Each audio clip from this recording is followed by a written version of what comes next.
Крымская власть только через сутки отреагировала на изменение статуса полуострова. После присоединения Крыма к Южному федеральному округу полуостровом будут управлять из Ростова. В Южный федеральный округ входят Адыгея, Калмыкия, Краснодарский край, Астраханская, Волгоградская и Ростовская области. А теперь еще и оккупированный Крым и Севастополь. Оккупанты потеряли сразу двух главарей, участвовавших в кампании «Крым наш». Так называемого севастопольского губернатора Сергея Миняйла отправили в Сибирь, а руководителя ликвидированного Крымского федерального округа Олега Белавинцева назначили на аналогичную должность в Северном Кавказе. Искренне сожалею о переводе нашего почетного крымчанина, сделавшего очень много для интеграции Республики Крым.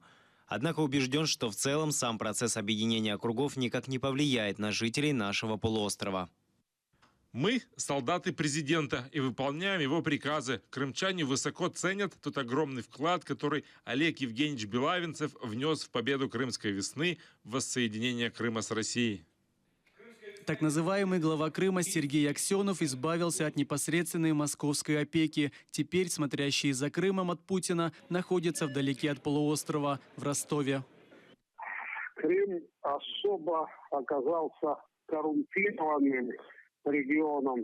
Во-вторых, формированы руководящие органы, будь то губернаторство Севастополя, будь то правительство и Верховного Совета Крыма, сформированы непрофессионалов, выходцев из криминальных структур, особо коррумпированный, такой между собойчик получился между Верховным Советом и Советом министров Крыма.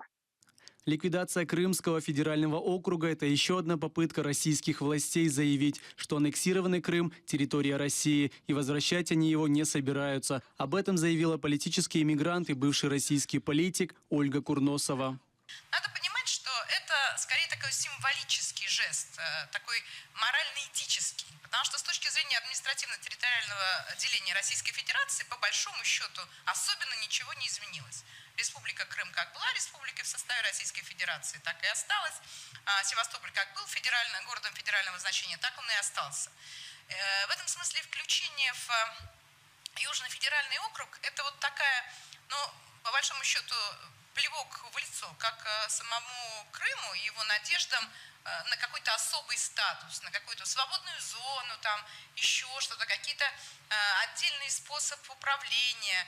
Теперь Крым не территория с особым статусом, которая подчиняется Москве, а такая же, как и любая другая российская область. И подчиняется он теперь Ростову-на-Дону.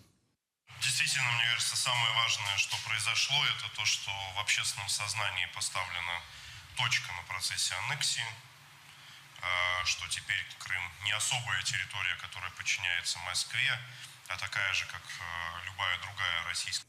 В Украине решение Путина о ликвидации Крымского федерального округа расценили как недоверие центральной власти к местной. Это свидетельствует о неспособности оккупационных властей решать хозяйственные и политические вопросы, считают эксперты. Украинский МИД выразил решительный протест против очередного изменения статуса Крыма. Дипломаты заявили, что теперь санкции могут быть распространены на весь Южный федеральный округ.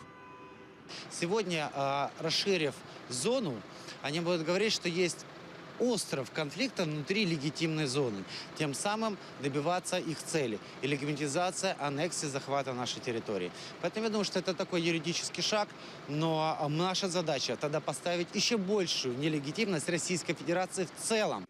В США уже заявили, что это решение не имеет никакого значения и не отразится на санкциях против России. Исмаил Газиев, Роман Спиридонов, Заман, АТР.